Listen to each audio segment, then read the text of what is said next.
ஏகாதசி அப்படின்ட்டு ஒரு நாள், அதே போல கீதா ஜெயந்தி அப்படின்னு ஒரு நாள். பொதுவா மகாபாரதம் என்ன சொல்லுது அப்படின்னா, ஒரு மனுஷனை மிருகத்திலிருந்து வேறுபடுத்தி காட்டுது என்ன அப்படின்னா, தர்மம் அப்படிங்கிற ஒரு விஷயம்தான் மனுஷனை மிருகத்திலிருந்து வேறுபடுத்தி காட்டுது.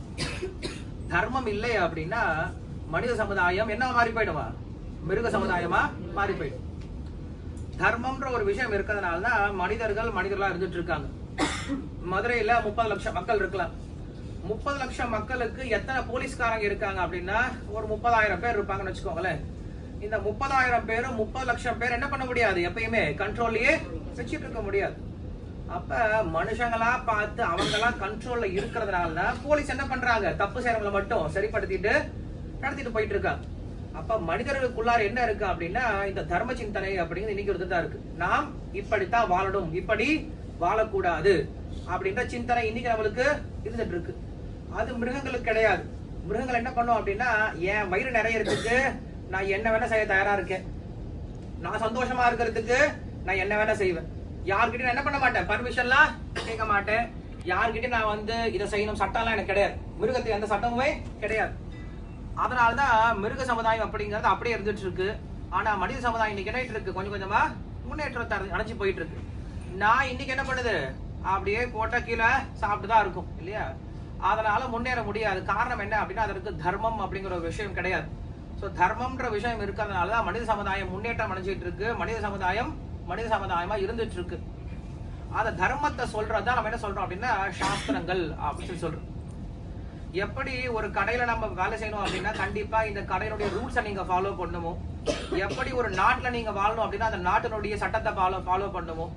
எப்படி ஒரு பிசினஸே ஸ்டார்ட் பண்ணும் அப்படின்னாலும் அதற்கான ரூல்ஸை நீங்க என்ன பண்ணணும், கண்டிப்பா எல்லாருமே ஃபாலோ பண்ணியாகும். ஆனா பிசினஸை விடுங்க, நாட்டை விடுங்க, நீங்க விளையாடணும் அப்படின்னாலும் கூட, கிரிக்கெட் விளையாடணும் அப்படின்னு ஒரு கிரிக்கெட் விளையாட்டு எடுத்துக்கிட்டா கூட அதுலயும் கண்டிப்பா என்ன இருக்கு, ரூல்ஸ் அண்ட் ரெகுலேஷன்ஸ் இருக்கு. ரூல்ஸ் அண்ட் ரெகுலேஷன்ஸ் இல்லாம என்ன பண்ண முடியாது, நம்மளால சரியா விளையாட கூட முடியாது இல்லையா. அப்ப இந்த உலகத்துல எல்லாமே ரூல்ஸ் அண்ட் ரெகுலேஷன்ஸ் பிரகாரம் தான் நடந்துட்டு இருக்கு. ரூல்ஸ் அண்ட் ரெகுலேஷன்ஸ் இல்ல அப்படின்னா அது வீணா போயிடும். அது போல இந்த உலகத்துல நாம் எப்படி வாழ வேண்டும், எப்படி வாழக்கூடாது அப்படின்னு சொல்ல வந்த ரூல்ஸ் புக் தான் நம்ம என்ன சொல்றோம், சாஸ்திரம் அப்படின்னு சொல்றோம், வேதங்கள் அப்படின்னு சொல்றோம் இல்லையா. அந்த வேதங்கள் பார்த்தோம் அப்படின்னா அனாதியா இருக்கு, அனந்தமா இருக்கு. இப்ப பைபிள் எப்ப தோன்றியது அப்படின்னு கேட்டாங்கன்னா உடனே சொல்லிடலாம் 2000 வருடத்துக்கு முன்னாடி பைபிள் தோன்றியது அப்படின்னு நம்ம ஈஸியா சொல்லிடலாம். குரான் எப்ப தோன்றியது அப்படின்னு கேட்டா ஈஸியா சொல்லி 1500 வருஷத்துக்கு முன்னாடி குரான் தோன்றியது. அதுக்கு முன்னாடி குரான் அப்படிங்கிற புஸ்தகமே கிடையாது. அதுவே வேதம் எப்ப தோன்றியது அப்படின்னு கேட்டா யாருக்குமே பதில் கிடையாது. ஏன்னா வேதம் அப்படிங்கிறது இந்த உலகத்தினுடைய படைப்பினுடைய ஆரம்பத்திலிருந்து இருந்துட்டு இருக்கு அப்படின்னு தான் நமக்கு சொல்லி கொடுக்குது.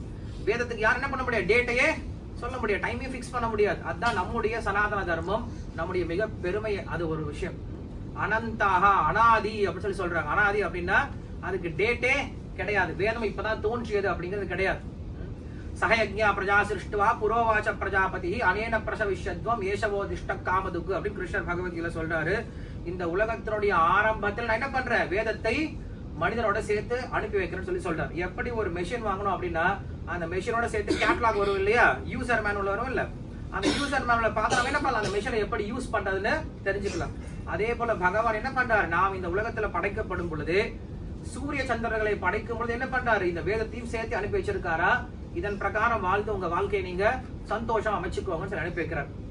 அப்படிப்பட்ட வேதங்கள் எத்தனை இருக்கு, 4 வேதங்கள் இருக்கு. என்ன வேதங்கள் இருக்கு, ரிக், சாம, யஜுர், அதர்வண அப்படி 4 வேதங்கள் இருக்கு. சரி, வேதங்களை படிக்கலாம் அப்படின்னு ஆரம்பிச்சோம் அப்படின்னா நமக்கு இப்ப புரியுது. வேதங்களை படிச்சு வேதங்கள் இருக்கக்கூடிய சாஸ்திரம் பிரகாரம் வாழ்ந்தாதான் மனித வாழ்க்கை, இல்லைன்னா அது மிருக வாழ்க்கையா மாறி போயிடுது. நீங்க எவ்வளவு நல்லவங்களா இருந்தாலும் அதை ஒத்துக்க மாட்டாங்க. இப்ப இந்த கடையிலேயே நீங்க எவ்வளவு நல்லவங்களா வேணா இருங்க, ஆனா உங்களுக்கு சம்பளம் கொடுக்க மாட்டாங்க. யார பெஸ்ட் எம்ப்ளாயின்னு சொல்லுவாங்க, யாரு கடையினோட ரூல்ஸை ஃபாலோ பண்றாங்க அவங்க என்ன சொல்றாங்க, பெஸ்ட் எம்ப்ளாயின்னு சொல்லி சொல்றாங்க. இல்ல சார், நான் பர்சனலா ரொம்ப நல்ல பையனா இருக்கேன், நல்ல மனுஷனா இருக்கேன், ரொம்ப ஹைஜீனிக்கா இருப்பேன், ரொம்ப கிளீனா இருப்பேன், ரொம்ப பஞ்சுவலா இருப்பேன், நான் நல்லவனா தான் இருக்கேன் சார் அப்படின்னு சொன்னா யாரும் ஒத்துக்க மாட்டாங்க. நீங்க நல்லவனா இருக்கலாம், ஆனா இங்க எப்படி இருக்கணும், கம்பெனியுடைய ரூல்ஸ் பிரகாரம் இருக்கணும், அதான் நல்லவங்க அப்படின்னா. அதே போல இந்த உலகத்துல நாம் நல்லவங்களா இருக்கிறது முக்கியம் கிடையாது. நாம் எதன் பிரகாரம் வாழணுமா, சாஸ்திரத்தின் பிரகாரம் வாழணும். அப்பதான் இங்க உலகத்தில் நாம் சந்தோஷமா இருக்க முடியும். அதே போலதான் ஒரு நாட்டிலையும் அப்படி இந்த மனித வாழ்க்கையில நாம் முதல்ல கற்றுக்கொள்ள வேண்டியது நாம் இந்த உலகத்துல எப்படி வாழணும் அப்படின்னு கற்றுக்கணும். அதுக்கு தான் கல்வி முறை வச்சிருந்தாங்க.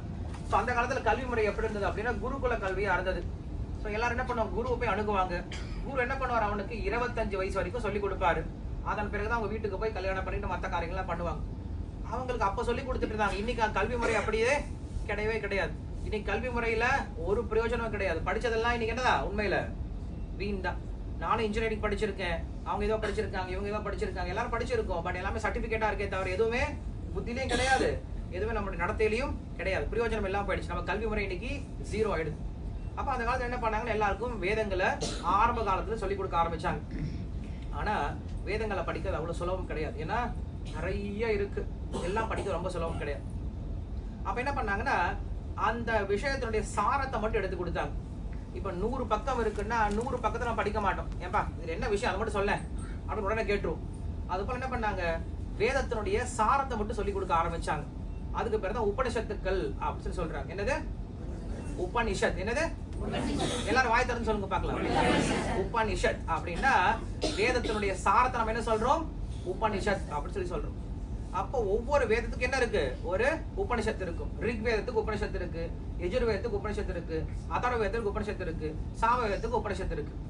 ஒரு உபனிஷத்தா இருக்குமா அப்படின்னா கிடையாது, நிறைய உபனிஷத்துக்கள் இருக்கலாம். ஒவ்வொரு வேதத்துக்கும் நிறைய உபனிஷத்துக்கள் இருக்கலாம். அப்படி பார்க்கும் பொழுது மொத்தம் 108 உபனிஷத்துக்கள் இருக்குன்னு சொல்லி சொல்றாங்க. எத்தனை இருக்கு?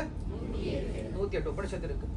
சரி, அதை படிக்கலாம் சொல்லி போனோம்னா அதுக்கு லாங்குவேஜ் ரொம்ப டிஃபிகல்ட்டா இருக்கு. படிக்கும்போது வேர்ட்ஸ் நம்மளுக்கு புரியல, மீனிங் புரியல, சொல்லி கொடுக்க ஆள் கிடையாது, உபனிஷத்தையும் படிக்க முடியாது அப்படின்ற ஒரு கட்டம் வந்துருது. அப்ப என்ன பண்றாங்கன்னா அந்த உபனிஷத்துக்கள் எல்லாத்தையும் சேர்த்து அதனுடைய சாரத்தை மட்டும் எடுத்துட்டோம் அப்படின்னா இன்னும் ரொம்ப நம்மளுக்கு கண்டென்ஸ்ட் ஆயிடும். 100 லிட்டர் பால் வாங்கிட்டு என்ன பண்றோம், நல்லா சுண்டா காய்க்கும் இருக்கும். நல்லா காய்ச்சி 100 லிட்டர் 50 லிட்டரா மாத்திடும். அந்த 50 லிட்டர் சும்மா இல்ல, மறுபடியும் என்ன பண்றோம், மறுபடியும் உட்காந்து அந்த 50 லிட்டரை இன்னும் காய்ச்ச ஆரம்பிக்கிறோம். 5 லிட்டரா மாத்திட்டோம். இப்ப அந்த பால் எப்படி இருக்கும், நல்லா திக்கா இருக்கும் இல்லையா? அதுல கொஞ்சம் சுகர் போட்டு இல்ல மேல வந்து குங்குமம் பொருளா போட்டு ஏலக்காய்லாம் போட்டு கொடுத்தா எப்படி இருக்கும், இப்ப ரொம்ப டேஸ்டியா இருக்கும் இல்லையா? 100 லிட்டர் இப்ப என்ன ஆயிடுச்சு, நம்மளுக்கு 5 லிட்டரா மாறிடும். எவ்வளவு எசன்ஸ் இல்லையா? அது போல வேதம் ரொம்ப பெருசு. அந்த வேதத்தினுடைய சாரம் உபனிஷத் கொஞ்சம் குறைஞ்சது. அந்த உபனிஷத்தை எல்லாத்தையும் மறுபடியும் என்ன பண்றாங்க, கடைந்து அந்த உபனிஷத்தினுடைய சாரத்தை எடுக்கிறாராம். இது யார் செய்ய முடியும் அப்படின்னா வேதத்தை கொடுத்தவர் தான் செய்ய முடியும். வேதத்தை கொடுத்த பகவான் என்ன பண்றார் அப்படின்னா அந்த வேதத்தினுடைய சாரமாக உபனிஷத்தை கொடுத்தார். அந்த உபனிஷத்துடைய சாரத்தை மறுபடியும் எடுக்கிறார். சர்வோபனிஷதோ காவஹ தோக்தா கோபாலநந்தனஹ பார்த்தோ வத்ஸ சுதீர்போக்தா துக்தம் கீதாமிருதம் மஹத் அப்படின்னு சொல்றாங்க. எல்லா உபனிஷத்தை என்ன பண்ணாருன்னா கிருஷ்ணர் ஒரு பசுவா மாத்திட்டாராம். எல்லா உபனிஷத்தை எத்தனை உபனிஷத்துகள் இருக்கு, 108. அந்த 108 உபனிஷத்தை என்ன பண்ணாரு, அவர் ஒரு பசுமாடா மாத்திட்டாராம். பசுமாடோடைய எசன்ஸ் நம்மளுக்கு என்னது, பால் இல்லையா? அந்த பசுமாடோடைய எசன்ஸ், அந்த பசுமாடு உண்மையில மேய்க்கிறது யார் தான் மேய்ப்பாங்க, பசுமாடு இடையன் இல்லையா? அப்ப கிருஷ்ணர் எதுவா வந்தாரு, இடையனா வந்தார். பசுமாடு அந்த உபனிஷத்துக்கள் அப்படிங்கிற பசுமாடை எடுத்துட்டார். இப்ப பசு பால் கொடுக்கணும் அப்படின்னா கண்டிப்பா என்ன தேவை, அதுக்கு உணவு தேவையா? உணவை சாப்பிடறதெல்லாம் பால் கொடுக்காது. ஒரு கண்டிஷன் இருக்கு, அது பால் கொடுக்கணும் அப்படின்னா அதற்கு கண்ணுக்குட்டி அப்படிங்கிற தேவை இல்லையா? கண்ணுக்குட்டியில என்ன பண்ணாது, அது பால் கொடுக்காது இல்லையா? அது போல கிருஷ்ணர் என்ன பண்றாரு அப்படின்னா இந்த எல்லா உபனிஷத்துக்களையும் சேர்த்து அதுல இருந்து பால் கறக்க ஆரம்பிக்கிறாரா. அதற்கு ஒரு கண்ணுக்குட்டி வேணுமா, அந்த கண்ணுக்குட்டி தான் அர்ஜுனனா. சோ அர்ஜுனன் அப்படின்ற ஒரு கண்ணுக்குட்டியை பக்கத்துல நிக்க வச்சுட்டு பகவத்கீதை அப்படின்ற ஒரு மகாபாரதம் அப்படின்ற ஒரு பாத்திரத்துல பகவத்கீதை அப்படின்ற உபனிஷத்தை என்ன பண்றாரு கிருஷ்ணர் இந்த பசு அப்படின்ற 108 உபனிஷத்துல இருந்து கறந்து கொடுக்குறேன் அப்படின்னு சொல்லி சொல்றாரு. அப்ப நான் வேதத்தை படிக்க தேவையில்லை, 108 உபனிஷத்துக்களை படிக்க தேவையில்லை. எதை படிச்சா போதும், நம்மளுக்கு எதை படிச்சா போதும், எல்லாரும் வாய் திறந்து சொல்லாமே, பகவத்கீதையை படிச்சா போதும். நம்ம ஏன் இவ்வளவு சோம்பேறித்தனமா இருக்குன்னு தெரியல இந்த விஷயத்துல. நீங்க பைபிள் அப்படின்னு ஒரு விஷயம் சொல்லிட்டீங்கன்னா அவங்க ரொம்ப இன்ட்ரெஸ்டா இருப்பாங்க. கிறிஸ்டியன்ஸ் பாத்தீங்க அப்படின்னா ரொம்ப மரியாதை கொடுப்பாங்க. நீங்க அதை பத்தி ஒரு வார்த்தை தப்பா பேசிட முடியாது. குரான் சொன்னா அதே போலதான் அவங்களும் 5 வயசுல இருந்து படிக்க ஆரம்பிப்பாங்க. தப்பா சொன்னீங்கன்னா நாக்கே இருக்காது உங்ககிட்ட. ஆனா நம்ம என்ன பண்றோம், பகவத்கீதை சொன்னா சிரிக்கிறோம்.